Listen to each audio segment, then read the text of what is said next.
welcome to another DIY tutorial robot making thing.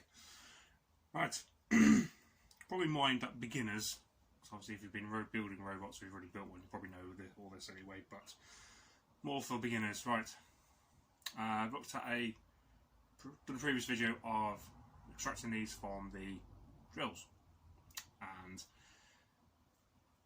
next question is, how do you stick this into a robot, or mount it into a robot securely? Because if you don't, when you give this power, your wheel's going to turn and this will just want to go all over the place. So you need to secure this into the robot, so when it turns, it allows your robot to move where you want it to. So this drill is from a Bosch drill, I believe. Other ones I get are Black & Decker ones. I do not get the new Argos ones because they are poo. They don't have this type of bit there on the gearbox. So these are Bosch Black & Decker ones.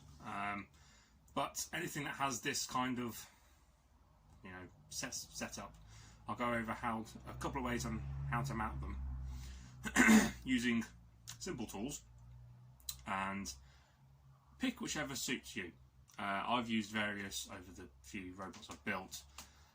Some have their advantages, some have their disadvantages. So you've got pros and cons for whichever or however you wish to mount them.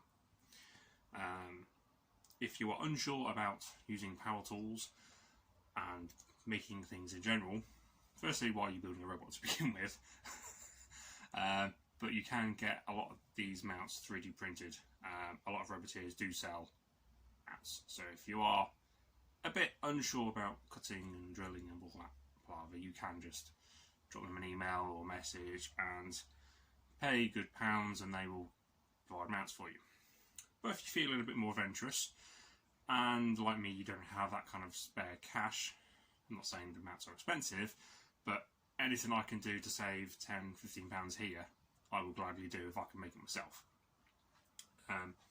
Quite often, when you're building robots, you'll have spare bits of HDPE, just offcuts, which doesn't look very big, but that is perfectly big enough to make a mount for this. So it's going to cost me a bit of power, a bit of time, but I'll save myself 10–15 quid. So, first things first, obviously extract your drill. If you need help with this, there is a previous video I've done. Loads of videos all over the place on YouTube. But the main thing we're going to need is the measurements for that bit, because that is what is going to be clamping this motor into place. So to measure that bit, which if you have a capillary thing would be better, but for me that's 3 centimetres or 30mm, whichever one you want to go with. Yes, I'm from the UK, so I deal with centimetres. Millimetres, I don't do inches. And the height is 2.5 centimetres or 25mm. Make a note of that because we need to make a hole in HDPE for that. That's why having whiteboards and things is handy. Scribble on bits as I'm working and I don't forget things. So, right, I'm going to bring it a bit closer and see what I'm doing. Okay, there are, various ways of doing this, so we're just going to keep this simple for now.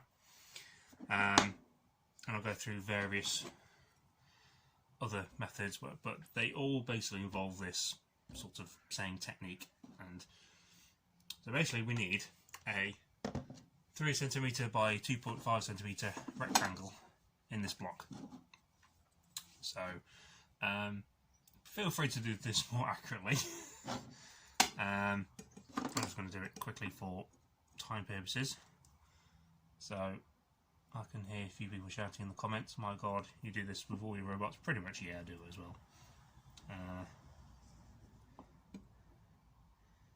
So say measure twice, cut once. Yeah, I don't do that. So this is a scrap piece of HDP anyway. So right, so I'm going to cut out that hole, that rectangle. Yeah. Easiest way possible is find my jigsaw, measure the blade, and I'm going to drill in each opposite corners, and then cut the rectangle out like that. And that in theory will give me the right size to mount that. So.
There we have our rectangle, square, hole. Once you've done your initial cut, obviously just make sure it does fit snug. If you need to trim it a little bit more, fine. You can cut more off. You can cut more off. You can't cut more back on. So if you want it snug, but basically you don't want it turning inside that block, which that isn't going to. So one thing I did notice, that is 20mm to 2 centimeter thickness. You can probably get away with 15 thickness. Probably wouldn't go 10, because obviously there's going to be a lot of power going through this and torque, and you don't want things breaking. So yeah, obviously now mounting a big block of HDP like that is far easier than it was before. So sorry, so that stops it moving. However, the fact this surround stops it moving that way, but there is nothing to stop the motor falling out that way. So what we usually do, well, there's a couple of options again, sorry, is get another block. Here's what I made earlier. That is a certain diameter hole. Basically, you measure the diameter of that. I think it's 42. No, it's not 42. 38 maybe. I don't know. Measure your motor. Don't rely on my measuring. Measure the diameter of your motor, and that is just basically that hole cut out, and that will fit over there. And you can see where I'm going with this. You bolt or secure that, and that stops the motor going that way. So now we have these. How do we attach this setup to your chassis? Again, numerous ways. One option is to get a really long bolt and you drill a hole all the way through. This is how a lot of the 3D printed ones are made, and then that will go up through the base plate all the way up through there, nut on the top, you do another on that side, nut on top, and obviously that will stop it falling out. You can do the same with, obviously make it a bit wider, of course, and you can do the same with that. So four bolts, that's M6 bolt, all the way through, and that will more than happily secure it in place. Another option is, if you remember the video that I did before, if you have one of these pieces, this comes attached to there. And again, depending on your gearbox and things, that screws to the two holes at the front and does the same function as the back piece of HDPE. That stops the motor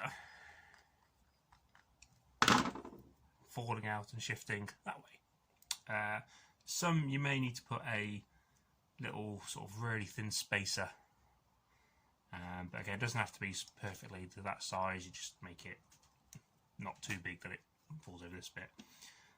That is how we've mounted the drills in Panda, and where we got Panda from, again, the same builder. He swears by this method. He uses them in full combat, and it works well. Other people will say that they don't like it because the motor itself, this bit, is unsupported. So with all the shocks, having an extra bit of HDPE just saves everything. So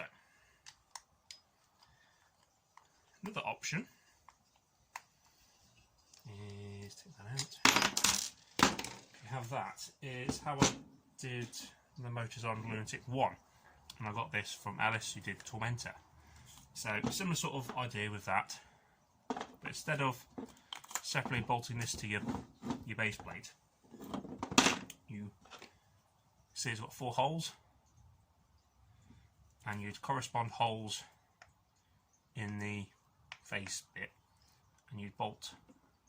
Get your hands up the way, Chris. You bolt through there, and again tighten them up, so that forces that back piece against the gearbox, and again stops it falling out.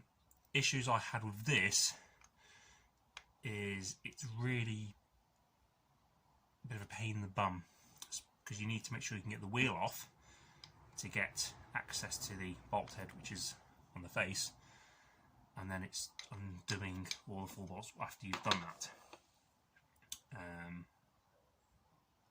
So that's why I've sort of moved away from that, because issue with drills is the wheels get really jammed up occasionally.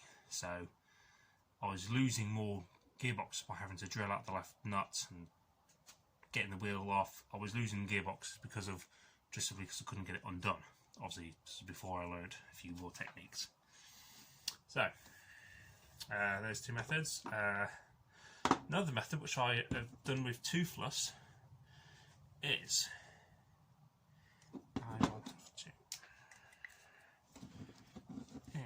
if you cut out that piece there, and then you get these inserts.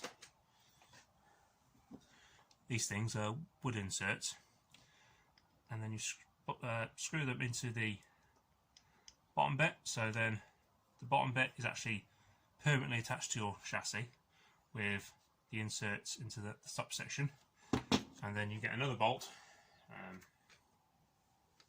obviously nearly be a bit longer, and then that 2 bolts would bolt the top piece in place, stopping it from falling out. The advantages with this is to get my motor out and do bolts, I could take my motor and wheel off in one swift.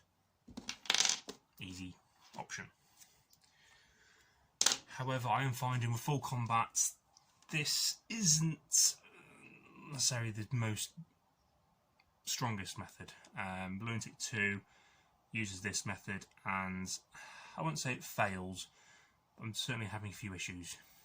You also need to make sure you get the cutting right, because when you're bolting the things, you don't want to compress the gearbox and too much, otherwise it restricts movements, which is kind of what I've done with Balloontic 2. So that's another issue. So you have options, and so I'm trying to think of any more methods you can use.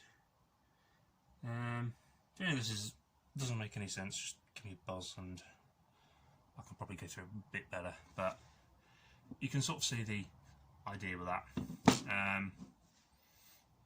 With Balloontic 2, what I did was the actual side bulkhead, so I've cut the triangle bit actually into the bulkheads.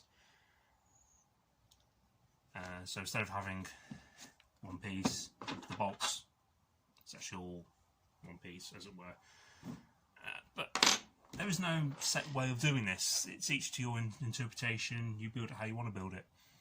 Advantages to disadvantages to all of them. So I hope that makes a bit more sense. And yeah, if you have any issues, just shout.